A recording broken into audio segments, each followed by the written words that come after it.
Welcome to the Wealth Conversation podcast. This podcast is for you if you believe that wealth is so much more than just money.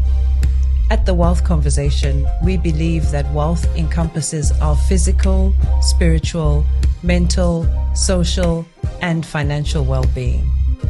I'm your host, Tsitsi Mutiti, and I will be having conversations with financial experts and people just like you and me who are on the journey to building lasting generational wealth. If this resonates with you, then I encourage you to hit the subscribe button so you get notifications of when our next episode will go live. For now, let's get into this week's conversation. Welcome back to the Wealth Conversation podcast. I am super excited to have my guest in the studio today, Maria Thomas, who is a financial consultant. And Maria and I are going to be talking about a topic that I think we should all be talking about. I know there are lots of topics that I say we should all be talking about, but this one in particular, I feel a lot of us tend to ignore until it's a bit too late. And that's the topic of insurance. Before we get into that, I'll ask Maria to introduce herself and tell us a little bit about herself. But first of all, welcome, Maria, to the Wealth Conversation podcast. Thank you so much for having me, Tsitsi. I'm really glad to be here today. So thank you for that introduction. I am indeed a financial consultant. I specialise in protection insurance, the whole suite of insurance. I normally say everything except for car insurance and travel insurance. So personal insurance, life insurance, critical illness. But I'm also an estate advisor as well. As a member of the Society of Will Writers, I'm able to help clients to write their wills, register their lasting power of attorneys, and also include will trusts in their wills. I've been practicing now for just under 5 years. I love what I do. I'm passionate about what I do. And I've been able to help hundreds of individuals and families put their protection needs in place and then plan for what happens when the inevitable takes place when it comes to leaving a legacy. That's fantastic. Such an important role that you play for people's lives. And I always say to the women I coach and people I support when it comes to their finances that we need to really expect the unexpected. It's so easy to think that about the good stuff and not the sort of stuff that makes us a bit uncomfortable, right? Absolutely. And so I guess in terms of insurance, what are the different types of insurances or the main ones that you feel people should have, and why is insurance important? Yeah, insurance is extremely important. It should play a huge part in financial literacy and wealth building and wealth planning. So there's a whole suite of insurance products, especially when it comes to personal insurance. So we'll start off with life insurance. That's the one that most people have heard of. That insurance I call the gift because it doesn't actually benefit you. It benefits those you leave behind, your loved ones, and it pays out on your death. Then there's critical illness insurance, which pays a lump sum, a tax-free lump sum, if you are diagnosed with one of the covered serious conditions within the policy. So it's not life-threatening illnesses normally. It's normally conditions that would leave you in a state where you are debilitated or you need to recover. So the likelihood is you'll be off work for a period of time. And that lump sum, when it comes in, is a huge benefit at that time, which would mean that you don't have to rush back to work. Then there's the king. We call it income protection, which is the one that pays out if you are signed off from work long term and therefore you've stopped receiving sick pay, or as a self-employed individual, you've depleted your emergency funds and there's no funds coming in because you can't operate within your business. Income protection pays out a tax-free lump sum after a waiting period that you put in place, and it's normally 60% of your annual salary, and it would pay out a sum that you set at the beginning. And that would pay out for a term that you choose. It can be for 1 year, 2 years, if you're signed off for that amount of time. But some clients choose to have the benefit right up until retirement. So what that means is if you are signed off sick and unable ever to go back to work and do, your job that you were doing before, that would just keep paying out a monthly lump sum for you right up until you were due to retire. Really? So, absolutely. So if you think about the fact that if your income was removed, what impact would that have on individuals' lives? Gosh, The majority of people, rely on around 4 weeks sick pay. But when you're no longer in receipt of sick pay and you have to rely on government statutory, that's a huge drop from what you may have been earning. And that can have a huge detriment to your lifestyle, whether or not you can maintain your mortgage or rental payments. And, also at a time when you're supposed to be resting and recuperating because you've been signed off from work, you're not able to work, you're then thinking about finances. And that can really play a part on your mental health and your physical health also. So income protection is really the top priority because it serves you, it looks after you. Then there's accident and sickness cover as well. The accident and sickness cover pays out on the event of an injury, normally a broken bone, and it pays out a lump sum per broken bone. But it also has a sickness benefit, which will pay out a certain amount for, if you're in hospital for over 24 hours. So that can be a huge benefit as well, because that's not only based on the injury, but if you're in hospital due to a form of sickness or a form of illness, the sickness cover will kick in and you can make a claim once you're out of hospital or even while you're in hospital to let them know, how long you've been in hospital for. So that's a huge, so there's such a huge suite of insurance products that suits us all in our everyday life. When I consult my clients and we look at their needs, we do a fact find. So we look at their family setup, we look at their needs, we look at their income and expenditure. And I'm yet to find one client where they haven't found a need for every single product, be it critical illness, accident and sickness, because we don't know when an accident is going to take place. It can be hugely inconvenient.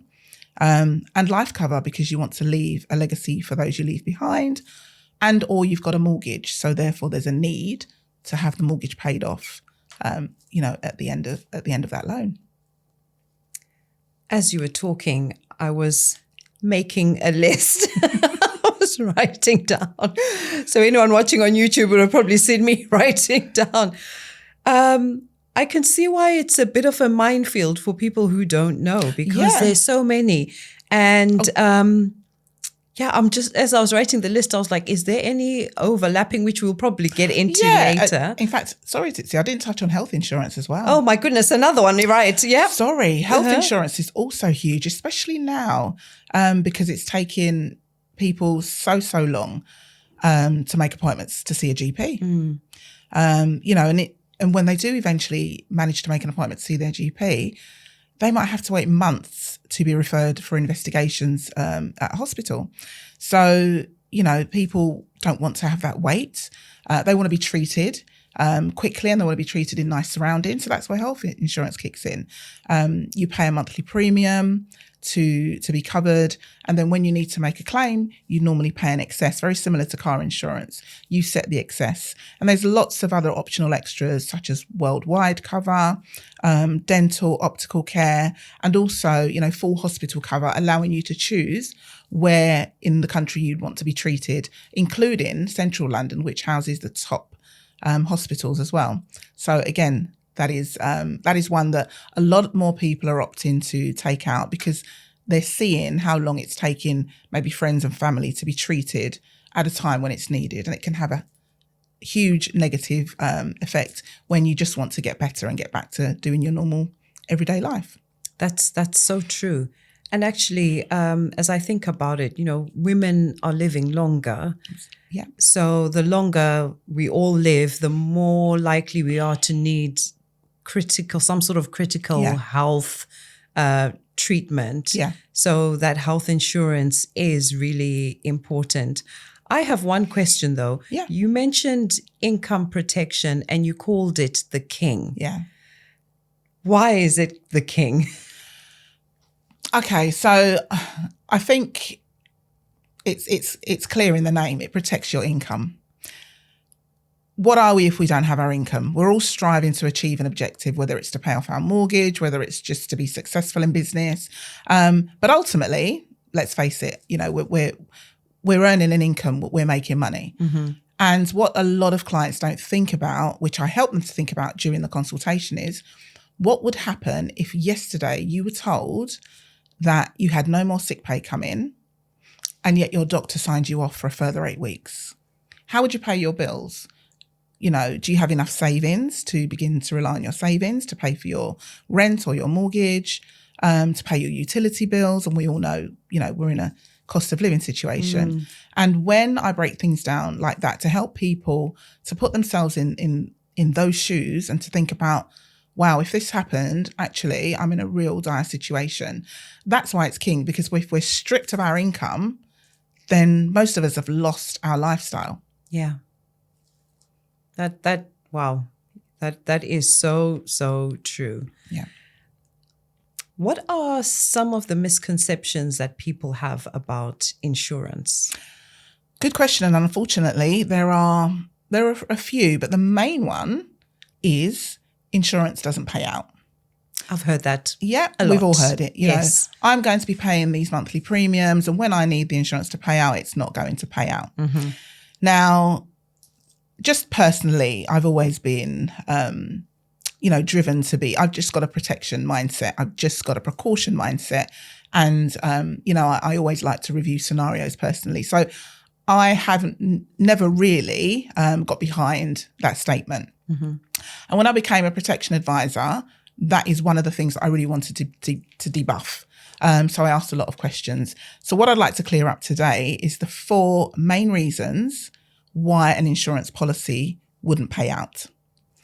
So, and I'm saying this because it's there in black and white, it's there in the terms and conditions, but clients don't look at it. There's too much to read. It is too much to read. And that's why, if you use an advisor like myself, who's trained by each provider to, break things down for you, make sure you look at the important elements of your policy, then things won't be missed and it can, remove the misconceptions. Right. But there's also, isn't there, that thing around people sharing negative news, but not necessarily sharing positive news. Mm-hmm. How many times do we hear somebody jump for joy that they've received a payout of £60,000 from their critical illness policy, or their husband has, or their child has? People keep it to themselves because they don't want people to know they've come into some money.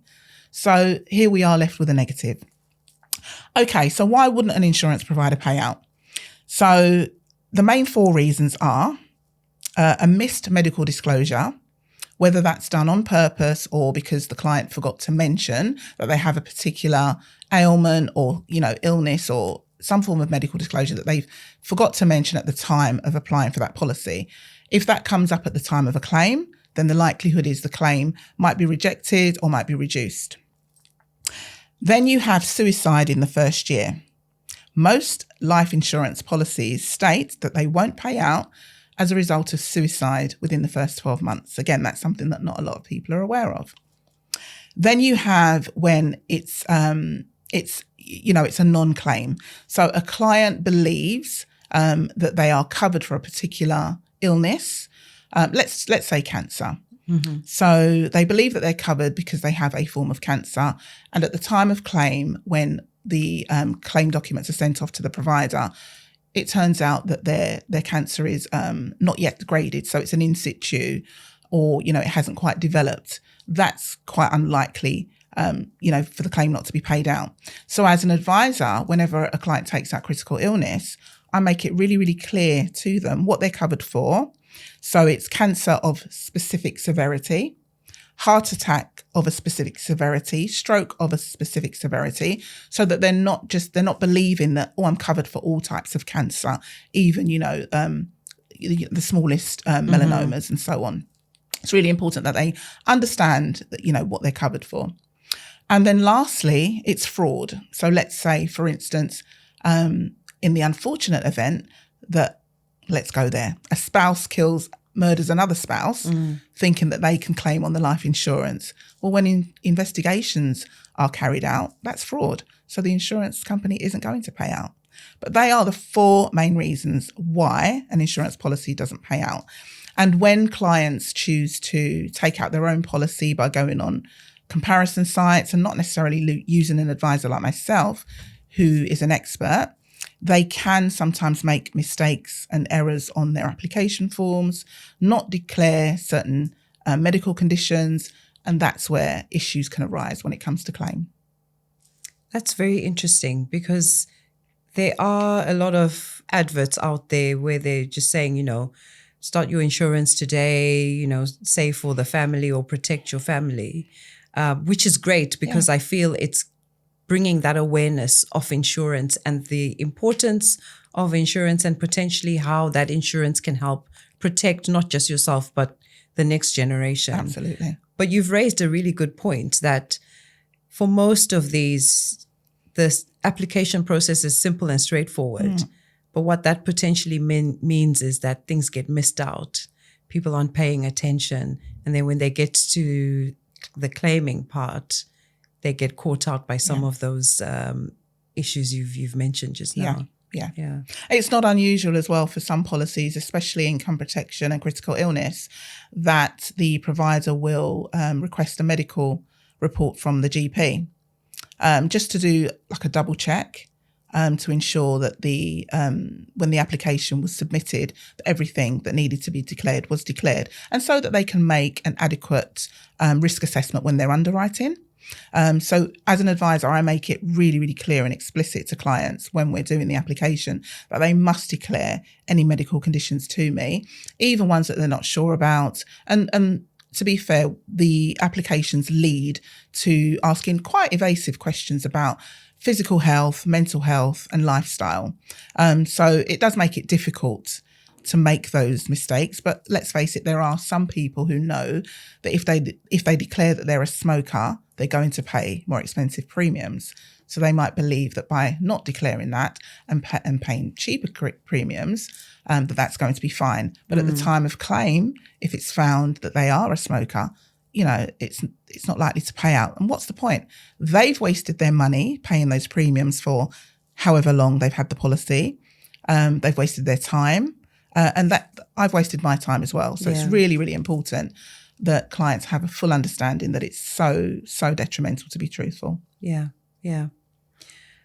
So at the top of our conversation, you mentioned 1, 2, 3, 4, 5 of the life insurance, critical illness, income protection, accident and sickness, and health insurance. We are in a cost of living crisis. So these are the things people are thinking about. They're thinking more about bread and butter issues sometimes. But we also want to make sure that we're protecting our income, where we've got the right protection in place. So we're not spending more of the little that we have. So what would you say are the main insurance covers that an average person should have? Yeah, that's a really good point, Tsitsi, because you're right. Although I said that I'm yet to meet a client who doesn't really have a need for all of those products, when I'm doing a consultation, I'm looking at the client's budget and the client's priorities. So every insurance product is tailored to what the individual needs. So if I'm talking to a couple with children who have a mortgage and a small budget, the first priority is going to be, what would happen if one spouse or one partner was to pass away.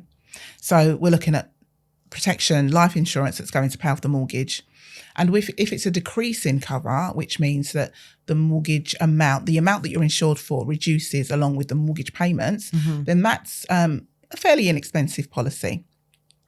But income protection is really key there, because again, if it's a couple, we're in a cost of living situation and they have children, I would ask them, so how would you fund your lifestyle? How would you pay your bills if one of you were to develop a critical or serious illness, which meant that you needed to take extensive time off work, let's say 6 months? And I really help the clients to sit there and think about their own personal situations and how they would cope in those scenarios. But I will always try to tailor the products needed to the individual's budget. There is absolutely no point in trying to stretch clients and individuals' budgets to something that they can't afford. Yeah. Because what's going to happen? They're going to struggle to pay, and it's likely that those policies are going to lapse. And there's a lose-lose situation. The only person that's won in that situation is the insurance company, because for a time those premiums were paid, but there's no claim at the end because the policy's been lapsed. So it really is down to individual tailoring. So I'd really look at each person, their family setup, and what their priorities are. The majority of clients tend to take out life critical and income protection. Okay. If they've got children, accident cover is they're motivated to take that out because they can cover their children, and children can have many accidents and end up with broken bones. I'd say that it's clients who have a little bit more to play with that will take out the whole suite, including private healthcare as well. Okay, right. That makes a lot of sense. You mentioned about insurance policies lapsing. Is there a way so with loans and credit cards, you can kind of contact the bank and come up with an arrangement. In most cases, if you're having financial difficulty, is there something similar with insurance policies? Some providers allow the client to have a little bit of a payment break if they've paid the premiums for, it's normally around 2 years. But that's not every provider. And again, that's another reason why I will say it's important to use somebody like myself. If an individual has taken out a policy online on a comparison site, it's faceless. They don't necessarily have anyone to think about to call if they're in a financial situation and they're struggling to pay those premiums. Whereas I've taken numerous calls from previous clients who call me to say, I'm in this situation, I've lost my job, I'm struggling to pay my premiums, what can I do? And then it's over to me to make those suggestions. We can contact the provider, we can reduce their benefit. So instead of them being insured for £100,000, maybe reduce it to £80,000 or £50,000 to reduce the monthly payments. But they've got me to talk to, to look at those scenarios and those situations and those solutions for them, based on me understanding their situation and their lifestyle. And there has been a situation where one client spoke to me, because they'd had the premium for a couple of years, I was able to speak to the provider, and they did take a payment holiday until they got themselves back on their feet and they were back in work. That's really interesting. That question just came into my head because I just thought, gosh, I wonder if there is a way. I've always thought that if you can't pay it, you can't pay it, and then that's the end of that. No, not necessarily. But most people struggle in silence. Yes. And cancel their direct debits or allow their policy to lapse. Yeah. And that has a huge knock-on effect, because later on in life, when they are then motivated to get themselves covered again, they may have developed medical conditions which make it more difficult. Or let's face it, again, some people don't realise that life insurance or any form of insurance, critical illness, can be declined. It's not an actual given that everybody can have it, depending on the underwriting risk. Or if they return because they had a policy in the past, they're likely to find that it's a lot more expensive, because the older we are, the more expensive the premium is. Higher likelihood of paying out, right? We're talking about insurance, yes. So let's be frank. So I have my own theory on that. And that's what I tell all my clients when I talk to them.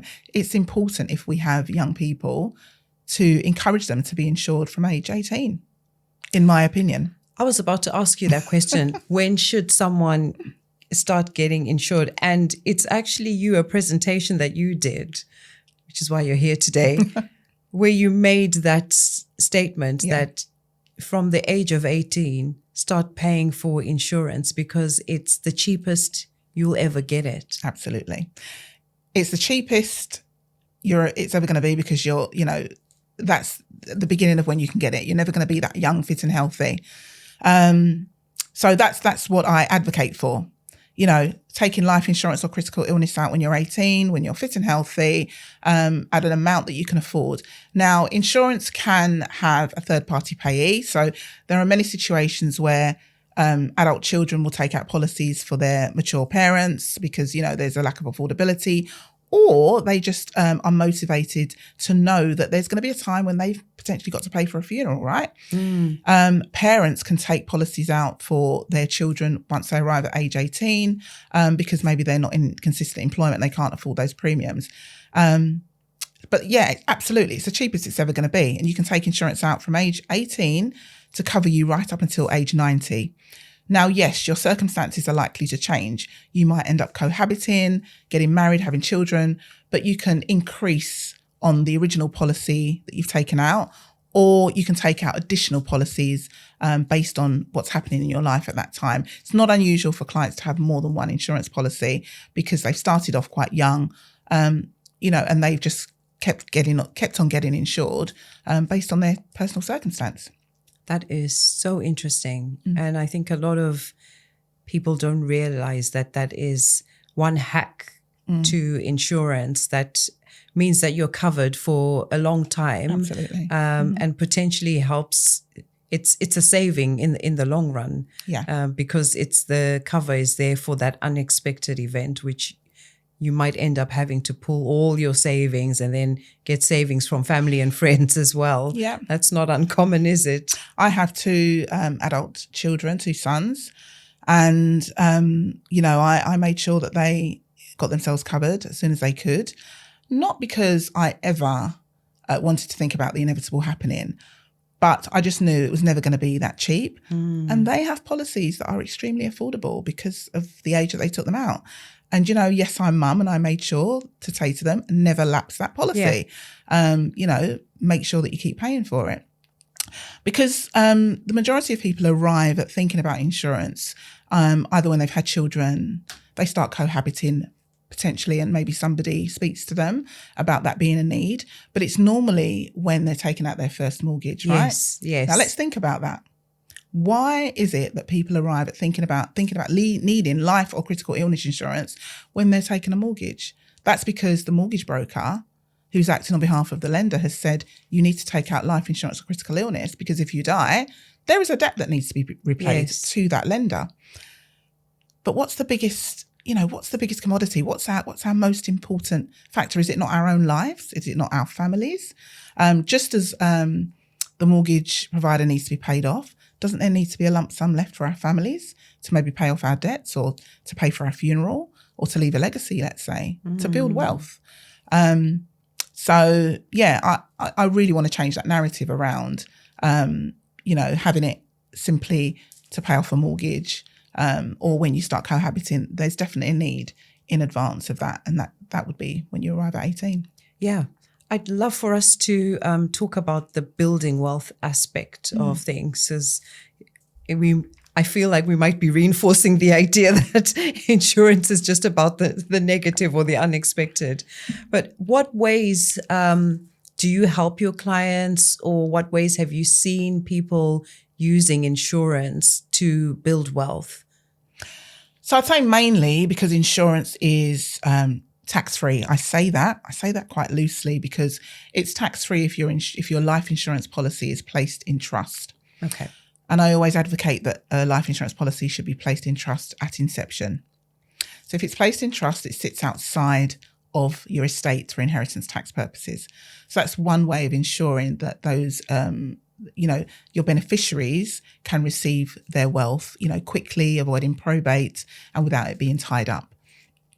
There's also whole of life policies, which, high net individuals have been taken out for many, many years that will pay out, and that's going further than age 90. Okay.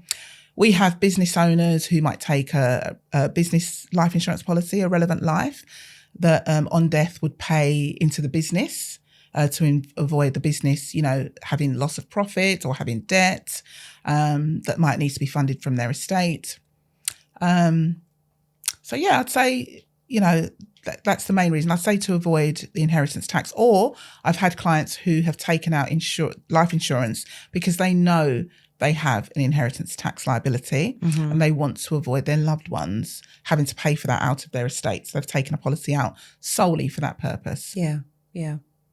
And I guess back to the scenario of the mortgage lender saying you need to have insurance. Yeah.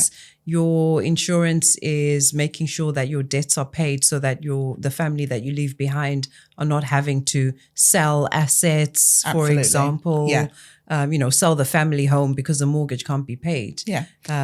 Yeah. I don't think we talk about that enough. What would happen, because not everybody takes life insurance or critical illness insurance out when they get a mortgage. Not everybody sees it as important. But the mortgage company have to be repaid, right? Yeah. So what happens? The family, if they can't take over that mortgage and repay the payments, it's likely that home is going to be repossessed. Families left homeless and in debt. Yeah. And I think if we talk about that narrative more, people, it's a precaution, especially if we think about decreasing life cover. It is quite inexpensive compared to level term. So if you have it solely for the purpose of paying off your mortgage, it's considerate. That's the way I see it. I love and that. Sensible. Considerate and sensible. Yeah. I love that. Yes, it is.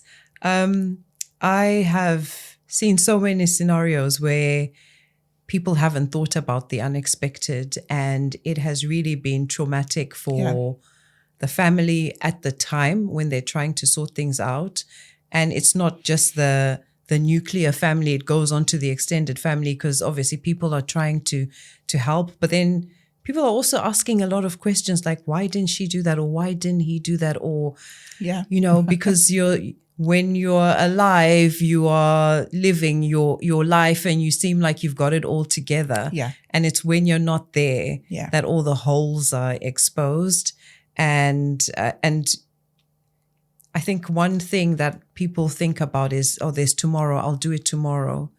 And tomorrow sometimes never comes. Yeah. Or it does come, but you are in a worse off position. I've been around people who've had an illness and now they're trying to sort things out. And as you say, it's now become more expensive because you've now had this illness, or you have to wait. The insurance company is saying you have to wait 5 years before we can insure you. Absolutely, yeah. And then you've got this, I think you call it not pension, an insurance gap. A shortfall gap, yeah. A shortfall gap. Since I've mentioned insurance gap, I remember when we were talking about potentially doing this podcast, I said to you, well, I've got insurance through work on I've got critical illness. I have death in service, which is kind of like life cover, and I've got income protection. So for many years, I felt like I'm fine. And then you said, but you could have a pension gap. And I thought, what? And you could also, I think, an insurance gap. I said pension insurance gap. Yeah. Yes. Yeah. And what would happen if you decided to go for a new job that didn't have those benefits? You would have to think about having personal insurance. So put in your own income protection, critical illness insurance, and you would have lost your death in service. So you'd have to think about your life cover. And that's the security blanket that a lot of people get caught up in, myself included. I haven't always been self-employed. So when I was employed corporately, I had great benefits that I lost. But I did say when I started off that I've always been precaution-minded. So when I lost my private healthcare that I had with my corporate company, I took out personal private healthcare because I like that benefit. I like the fact that I don't have to wait to have a medical investigation. And it was something that I felt personally it was quite important to me. But yeah, people do end up in that security blanket and don't think about tomorrow, and anything can happen. Just want to touch on the fact that people don't want to think about the inevitable. And I call it the inevitable because it's the one guarantee. Some people say there are two guarantees in life, and that's death and taxes, right? Yep. I've only, in the time that I've been doing insurance and been an estate advisor, met one individual who has said to me, I don't care what happens, I won't be here to deal with it. Everybody else I believe, just doesn't want to believe it's going to happen to them. And what I try to help them to understand is we don't want it to happen, but if it does, you want to be happy that you thought about it and you had something in place rather than you're left with regret. And you can look back at when you were told about having some critical illness in place and you declined. And now, unfortunately, it's something that you could have fallen back on and that would have paid out and would be making life a little bit easier for you rather than you having to think about rushing back to work. So I just, it's a mindset that I'm, because of what I do and I talk about the what if every day that I struggle with because it is so inevitable. That is so true. Dealing with people and supporting them with their finances, dealing with the actual money, I come across a lot of blockers, a lot of mindset shift work that needs to be done. But I actually think it's easier to get over those blockers when it comes to personal finance than it is with insurance. There is so much negativity, unfortunately, around insurance. But I feel that it might be because it's really forcing people to think about the inevitable. Mm-hmm. It's forcing people to think about a period when they may not be in control of things. Yeah. And that's really hard to do. So we kind of delay the action. I'll tell you when people tend to think about it the most. At funerals. I have colleagues in the insurance industry who have gone to funerals because they know that's at a time when people are more susceptible to understand the need for life insurance. Yeah, because that's really not myself personally, but it's absolutely true. That's when people talk about it the most, because you mentioned that, when somebody's forced to be in a situation or when they're dealing with a loved one's passing and they're having to pick up the pieces, maybe take out a loan for a funeral or do a GoFundMe or crowdfunding, that, that's when people are talking, why didn't he do this? Why didn't she do that? But after the fact, people kind of just go about their everyday lives and just forget about it. Yeah, we're on autopilot all the time. So it's easy to fall back into that mindset of, maybe I'll sort it out, or actually I don't need it, or actually insurance is too expensive, I can't afford it, or they never pay out. Yeah, I often get clients who come to me because, if it's a wife, their husband has been diagnosed with something and they weren't covered, so they know now that they actually need to think about getting some cover, or it could be a family member or their parent. It has to happen to someone else, it seems, before it becomes important to think about ourselves and to look internally at what we might need. Personally for me, it was the loss of my mother, who had life insurance that made me quite, precaution minded. I was quite young. I was 23 at the time, but I was a mother. I had a child. So I wanted to ensure that if anything happened to me, there was provision to pay for my child to be looked after. So I had life insurance, critical illness, everything under the sun I took out because, death became very real to me and what can happen.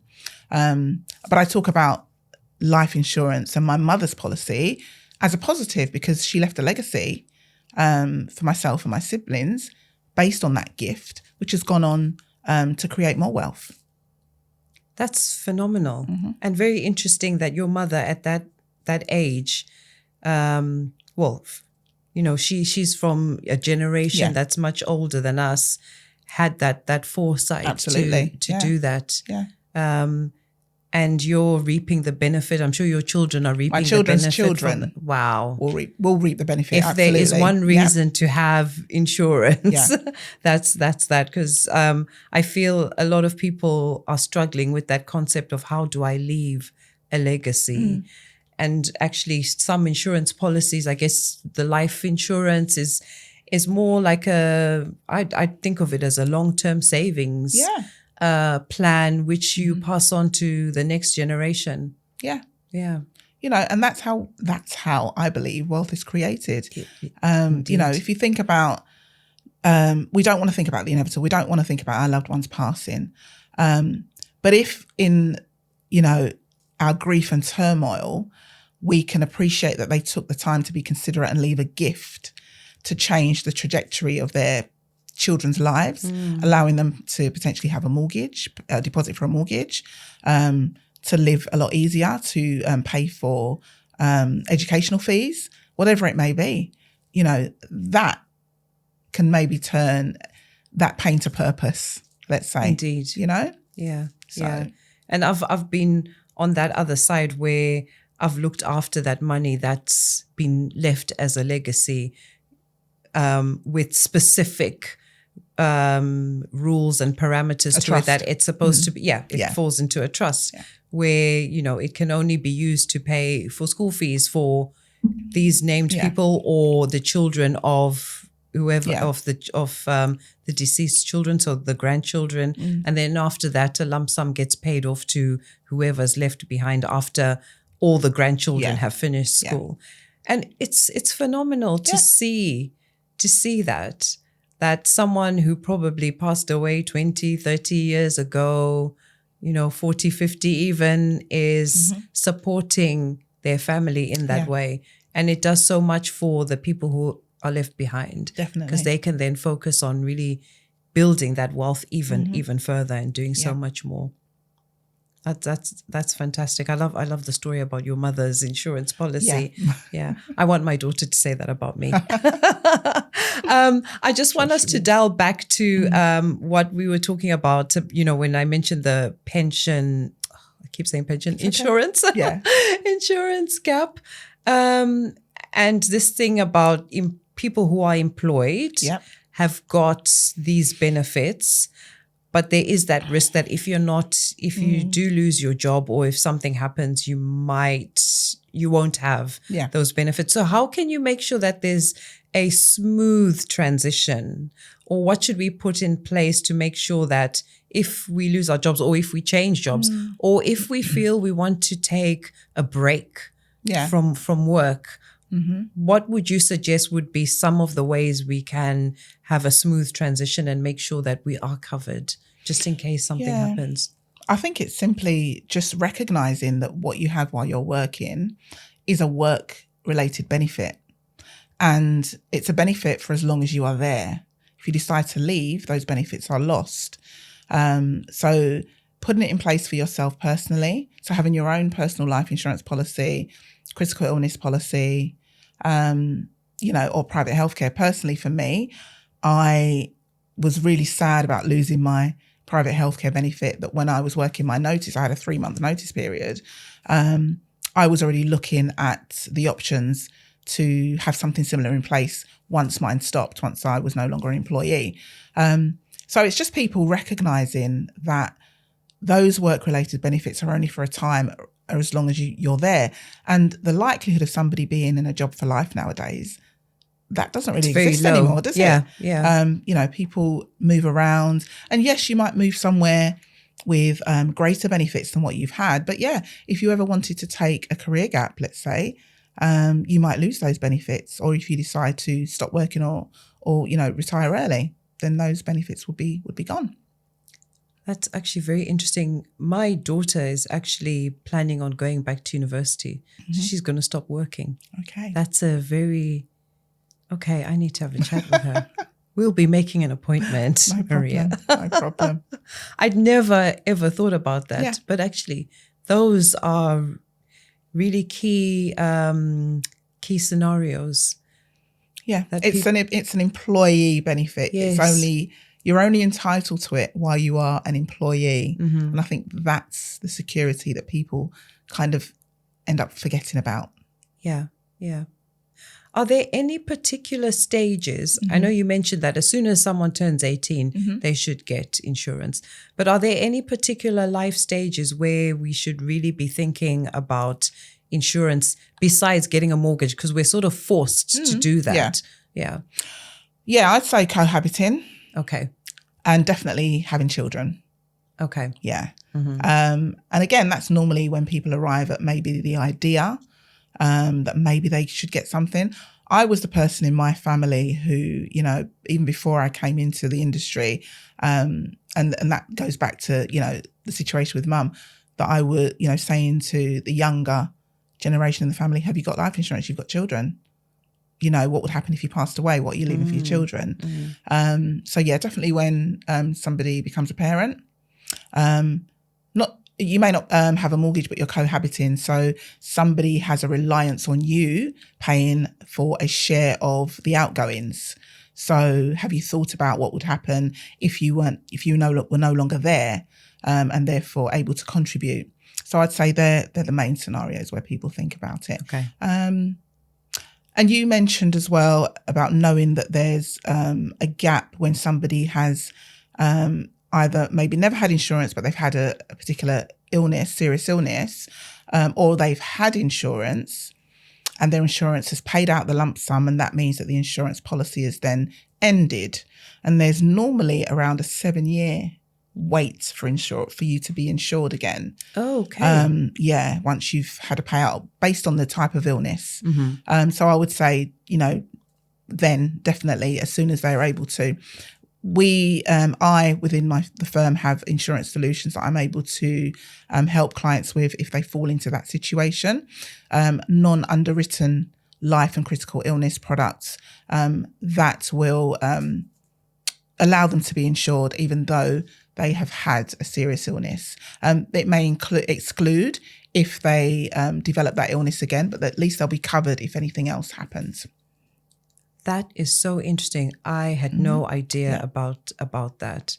So just to be clear, if an insurance policy pays out, it ceases. Most of them cease. There's only a few on the market that would pay out based on the levels of the serious illness, allowing you to still have some form of cover. But the majority that people have in force that they've had for many, many years, once the payout, the claim has been paid, the insurance policy ceases, it's ended, leaving a gap. Yeah. So at that point, you really need to start looking at what your options are and making sure you've got cover and what you can get. Yeah. And that's particularly a disadvantage if a client has a dual policy. So a policy that would pay out in the event of either life or a critical illness happening. So it would pay out on whichever happens first. Okay. So imagine somebody has a dual life and critical illness and they develop a critical illness. The policy ceases, they're no longer covered with that life cover. So I tend to review the policies and the products that my clients have, and I'll just give them feedback, mainly highlighting what they've got because people forget the objective, why they took it out, and they definitely forget what it does. So if nothing else, I'll highlight, okay, this policy does this, this, and this. And so what that means is it's going to pay out on these scenarios, but not on these scenarios. Oh, and by the way, it's stopping when you get to age 60. So what are you going to do at age 60? Because you can be covered right up until age 90 for life, or up to age 75, and with a couple of providers up until age 80 for critical illness. And you're more likely, aren't you, post 60 to be diagnosed with a critical illness? Yes. So it's about raising that awareness, because, you know, once somebody has something, people are very quick to say, I've got insurance, you know, I'm covered. But I'll be honest, 9 times out of 10, when I look at the policy on their behalf, there is likely to be a shortfall. Okay. So what I'm hearing from you is we all need to look at what insurance policies we have. Yep, absolutely. Make sure we know what we have and understand them, and also get them reviewed, because what our understanding might not actually be what those policies are covering.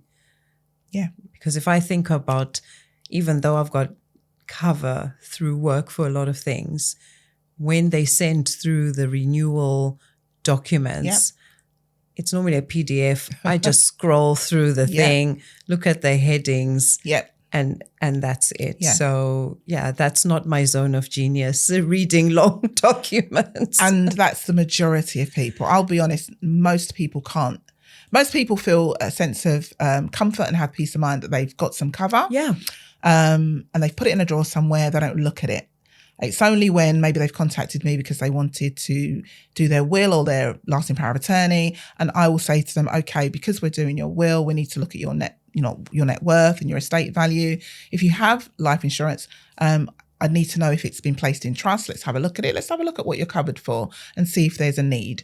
And it's not about getting clients to take out new cover. It's just to make sure that it's still fit for purpose. Yes. But as I said, 9 times out of 10, I'll highlight to the client that it's going to finish much earlier than they had anticipated, either at retirement or pre-retirement, because they took it out to pay off the period of when they had a mortgage. They've since remortgaged. They haven't increased their cover. So, they have this huge gap. Or they now understand that they want it because they're likely to live longer and they want it to have a likelihood of paying out. So at least until age 90 or a whole of life. Yeah. Yeah. So, yeah. Insurance. It's, I'm actually starting to like it more and more the more I talk to people like you. Good. Yeah. Knowledge is power, right? It is. Yeah. It is. It's so powerful. And I look at it, when I talk about wealth and money, I think of it as a cake, right? Mm-hmm. When you're baking a cake, you've got all these different ingredients that do different things. Yeah. And over time, you get the benefits of it, and that's, the cake. And then you can either eat the cake yourself or share it with others. Absolutely. And, our cash does one thing, investments do another thing, insurance do something else. And you've mentioned that you do wills and you put together trusts as well. And they all form part of that wealth cake that we're trying to make for ourselves and the next generation. Yeah. So, insurance is one area that I have struggled with for a long time. So I'm finding I'm learning so much from this conversation, and I hope the listeners and viewers are too. I'm sure they have been. I hope so. I have been wondering about what would be sort of the 3 or 4 things that you would urge people to do when it comes to thinking about insurance, putting insurance together, that sort of thing. Okay, so I would say look at their needs. Mm-hmm. I'll be honest, most people believe that they don't need it. So when they use an advisor like myself, we have the expertise to tailor the product to their needs, and also to look at their what ifs. Look at the scenarios where they would be vulnerable. Again, we've talked about people not wanting to think about the inevitable or not wanting to think about negative situations. When you invite somebody in and you lay down, your family setting and your lifestyle and your income and expenditure, we can help you to look at those vulnerabilities and those gaps. So I would say definitely use somebody like myself, use an advisor. I have access to the whole of the insurance market when it comes to providers, which also means that I'm trained by all of the providers and the nuances and the niches of each product in order to tailor it specifically to the needs of the client. Because, there are specific products that are attractive to, people that are fitness individuals, let's say, So, based on the individual and how they live their life, I can tailor a product to them.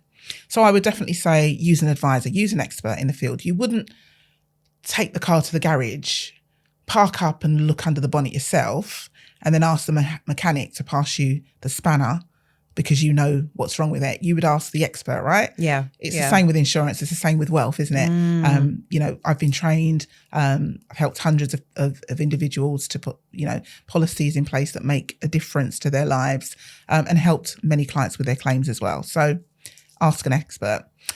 I would also say in these times, 2025, is to think about including in your policy, having it tracked to RPI. So that when your insurance policy pays out, it's linked to retail index and, RPI, so that you haven't lost out. 50,000 now may feel very different in 30 years' time. Mm-hmm. So that, that makes more sense to clients when we're talking about that now. Whereas a few years ago, because it may mean that their premiums may increase from time to time, it was something that clients just weren't willing to talk about. Yeah. And some clients aren't. They just want the comfort of knowing I've got this much to pay each month for the next 30 years, and I'm happy with that. If £50,000 feels more like £40,000, do you know what? At least there's something. Yeah. And that's fine. But it's giving those clients the option. If Yeah. they don't know that that's an option, they can't think about it being relevant to their lives. So that's what I would say. Use an expert and allow us to give you all the options that are available to you. Yeah. And just to clarify for those who might not know, RPI is the retail price index, which is basically inflation, how much your money, the value of your money is being eroded at any given time. Yeah. So by linking your insurance policy to RPI, you're keeping up with the buying power of your money. Yeah. Great. I think those are very, very important things for people to consider. Mm-hmm. But still, I feel the most important thing is for them to go to an expert. Mm-hmm. It is such a minefield. It is. I think I'm going to have to listen to this podcast episode a couple of times for me to really get it. And I'm in financial services. And that's why I guess we have specialists like yourself. Absolutely. You're a specialist in your field. Yes. I don't have an understanding, of pensions and investments like you do. So we network together and it's just about using individuals who've taken the time to train and gain the expertise through experience as well to advise you. Yeah. I'm authorised and regulated by the Financial Conduct Authority. So I haven't just taken it upon myself to decide to do this. There are laws, strict rules and regulations around how I can advise clients, and I have to be seen to advise clients in their best interests. Yeah. So, that hopefully will bring clients comfort. Yeah, the advice has to be suitable and appropriate. Absolutely. Yes. Such great points. I think I would add to that about speaking to an expert is that, yes, there's always a cost, which is what makes most people sort of shy away from that. But I have found more often than not, that cost is far less than if you didn't take that action and speak to the individual. Yeah, 100%. And just to avoid confusion, there isn't a cost for consultation or my advice when it comes to insurance. It's no secret, insurance advisors or protection advisors, we are paid a commission by the insurance provider that is chosen to offer your product. So you shouldn't be paying an insurance advisor or anybody for advice on any products. So there isn't a cost to get the advice, and that's something that people need to be aware of. But yes, there is a price for the product that you take out. There will be a premium.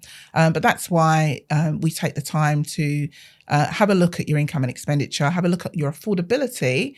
And I ask every client to give me a budget so that I can work within that budget and not bring them something at quote stage that's outside of that, because that's not right.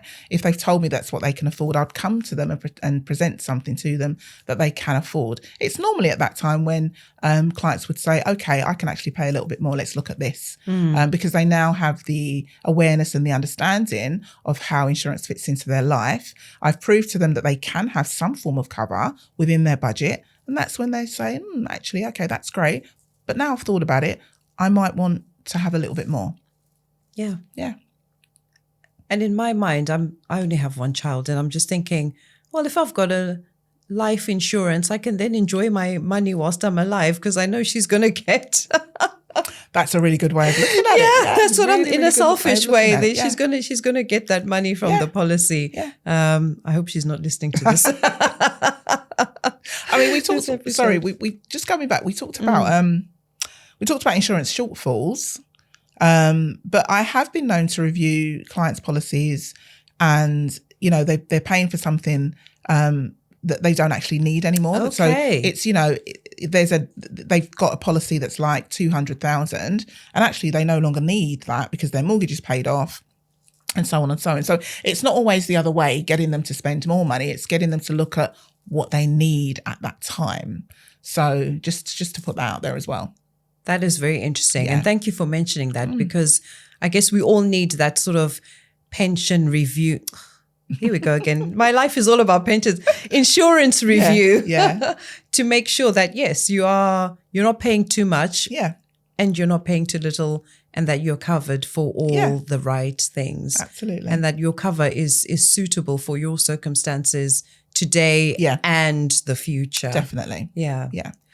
Maria, thank you so much. I had an idea of what we're going to talk about and how this conversation was going to go, but you have come up and shared so many things that even I hadn't considered about insurance. And I am sure everyone who's watching or listening to this podcast has made a lot of notes and will be taking action because of what you've said. So thank you for that. And thank you for the work you do. Thank you. Supporting not just the client who comes to you, but the next generation and their children's children. Yeah, thank you for that. Yeah, thank you for having me. You're welcome. I think we'll be having you back because you do wills and trusts, and those are all important things. But I felt we needed to really focus on insurance for at least one episode of the podcast. Definitely. Yeah, thank now, you. I have one question that I always end the podcast with. Okay. And that is, what is the one wealth conversation you would like people to have?